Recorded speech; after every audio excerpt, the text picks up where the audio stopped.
We are a 10-year-old company.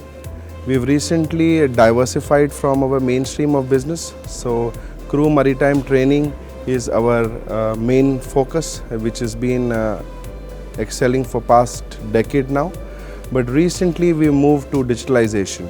So this is a new wing that we have, wherein under we do cybersecurity, vessel digitalization and blockchain. I will brief you on vessel digitalization. So basically what we do is we have all the bridge monitoring system, and we have the engine monitoring system, and we have the CCTV cameras. We integrate all these components together to come in line for a real-time situational awareness for the owners and charterers. So basically, when you have a real-time update about a vessel at any given point of time, if there is any troubleshooting, if there is any damage, if there is any incident, accident, you can backtrace it, and it is very easy for you to identify any risk before happening, and in case something happens, you exactly know what to do to solve the issue immediately.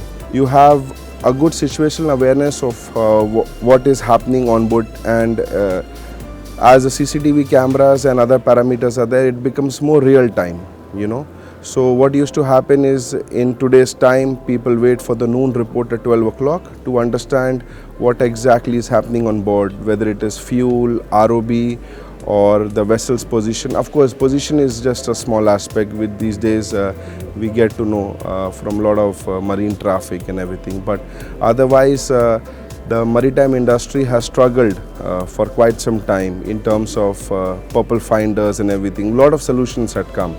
But since now we are going into innovation of autonomous ships, so this is the right approach.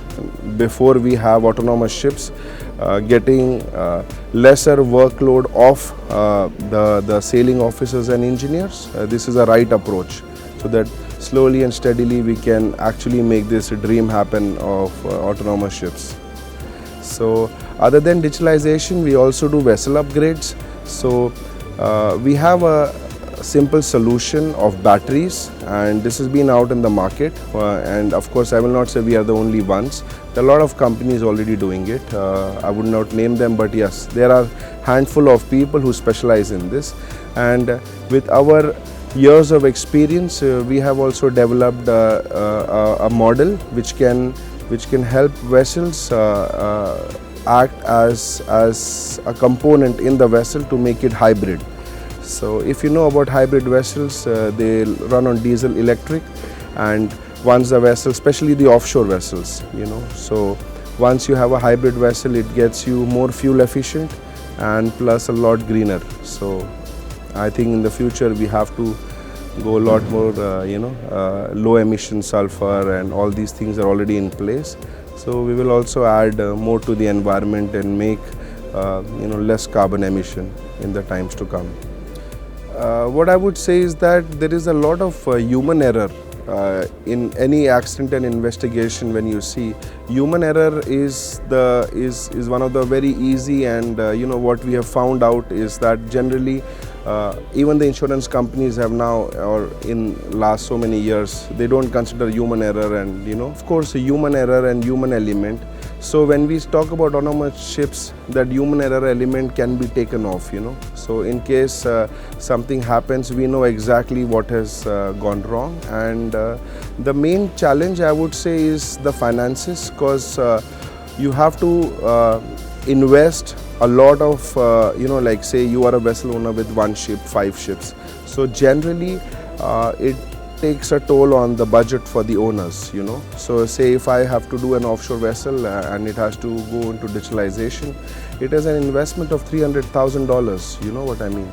So of course these things are expensive, and of course when you have a larger fleet of vessels, they turn out to be economical, because you need to have a data center, like a command center back in the office, and you need to have the screens, you need people to monitor it. So what happens is the average cost gets split if you have a huge fleet of vessels. We are also looking at providing these solutions, because we also do ship management. So Once our platform is ready, we are now in the final bits of R&D. Once we have this platform ready, we can have several owners to come with us, and then we do the management part for them. So say small owners have smaller setups, smaller offices. So we have our own core technical team of master mariners and engineers who can, of course, do the monitoring part for them. Because if you have CCTV cameras, if you have the engine parameters, if you have the logs, if you have the alarm systems, and you say that you want to go autonomous, you need somebody, of course, in the office and to monitor it. So all these things are going to be there, but the filtration process is huge, and that requires training and understanding.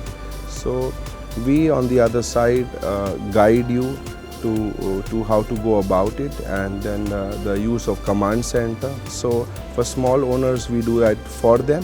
For big owners we have a customized solution, as in we will set up the command center in their office, train their people, and then slowly, steadily in the transition phase, once the reliance on crew and officers becomes less, we can head towards autonomous ships.